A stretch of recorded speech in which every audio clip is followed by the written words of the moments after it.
আসসালামু আলাইকুম প্রিয় বন্ধুরা, যে যেখান থেকে আমার এই ভিডিওটি এই মুহূর্তে দেখছেন এবং শুনছেন, সবাইকে জানাচ্ছি অ্যানিমালস লাভার ইউটিউব চ্যানেলের পক্ষ থেকে আন্তরিক শুভেচ্ছা ও অভিনন্দন। বন্ধুরা, আমার আজকের ভিডিও ভেড়ার জাত পরিচিতি। ভেড়ার জাত আন্তর্জাতিকভাবে স্বীকৃতি না পেলেও বাংলাদেশে পরিবেশগত অবস্থান অনুসারে তিন ধরনের ভেড়া দেখা যায়। এক, বরেন্দ্র এলাকার ভেড়া। দুই, যমুনা অববাহিকার ভেড়া। এবং নাম্বার তিন, উপকূলীয় অঞ্চলের ভেড়া। আজকে আমরা আলোচনা করব বরেন্দ্র এলাকার ভেড়া নিয়ে। এ জাতের ভেড়া রাজশাহী, চাপাই, নওগাঁ, নাটোর এলাকায় দেখা যায়। এদের মুখমণ্ডল ও পায়ের রং কালচে খয়েরি, কান তুলনামূলকভাবে ছোট, লেজ সরু এবং ছোট হয়। সাধারণত মুখে, পেটে ও পায়ে কোনো পশম বা উল থাকে না। উল মোটা, গায়ের রং সাদা, খয়েরি বা মিশ্রণ। এই উল বননের ক্ষমতা কম। ভেড়ার শিং আছে, ভেড়ির শিং থাকে না। বছরে 2 থেকে 3 বার উল কাটা যায়। এই ভেড়া 5 থেকে 6 মাস বয়সে প্রজনন ক্ষমতায় সক্ষম হয়।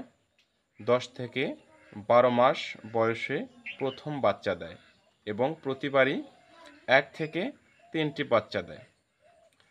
বাচ্চার মৃত্যুর হার তুলনামূলকভাবে বেশি, তবে বয়স্ক ভেড়ার মৃত্যুর হার কম এবং সাধারণত বছরে এরা 2 বার বাচ্চা দিয়ে থাকে। এরা সাধারণত মাঠে বিচরণ করতে পছন্দ করে এবং কাঁচা ঘাস এদের প্রিয় খাবার। এরা দলবদ্ধভাবে চলাফেরা করতে পছন্দ করে, একাকিত্ব এদের পছন্দ নয়। এটা যখন মাঠে চলাফেরা করে দলবদ্ধভাবে, সারিবদ্ধভাবে চলাফেরা করে এবং ঘাস খাওয়ার সময়ও একে অপরের পাশে থাকার চেষ্টা করে। ভেড়াকে বছরে 2 বার কৃমিনাশক ঔষধ খাওয়াতে হয় এবং প্রতিবারই নিয়ম মেনে খাওয়ানোই উত্তম।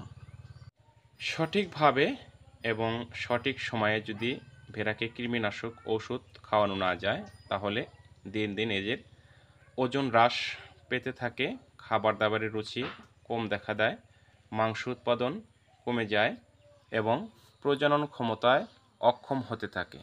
তাই ভেড়াকে নিয়মিত কৃমিনাশক ঔষধ খাওয়াতে হবে এবং একটি খামারের সাফল্য নির্ভর করে আসলে ওই খামারের নিয়মিত টিকাবীজ প্রদানের উপর এবং কৃমিনাশক ঔষধ খাওয়ানোর উপর। তাই আপনার খামারের সাফল্যের জন্য আপনি নিয়মিত টিকাবীজ ব্যবহার করুন এবং কৃমিনাশক ঔষধ প্রয়োগ করুন। অসুস্থ হলে আপনার নিকটস্থ অভিজ্ঞ পশু চিকিৎসক অথবা আপনার নিকটস্থ উপজেলা ভেটেরিনারি হাসপাতালে গিয়ে বিশেষজ্ঞ ডাক্তারের পরামর্শক্রমে চিকিৎসা নিন।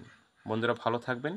শেষ করব তার আগে আপনাদের কাছে ছোট্ট একটি রিকোয়েস্ট, চ্যানেলে নতুন হয়ে থাকলে সাবস্ক্রাইব করে দেবেন এবং সবার আগে নতুন নতুন ভিডিও পেতে পাশে থাকা বেল আইকনটি বাজিয়ে দেবেন। আল্লাহ হাফেজ।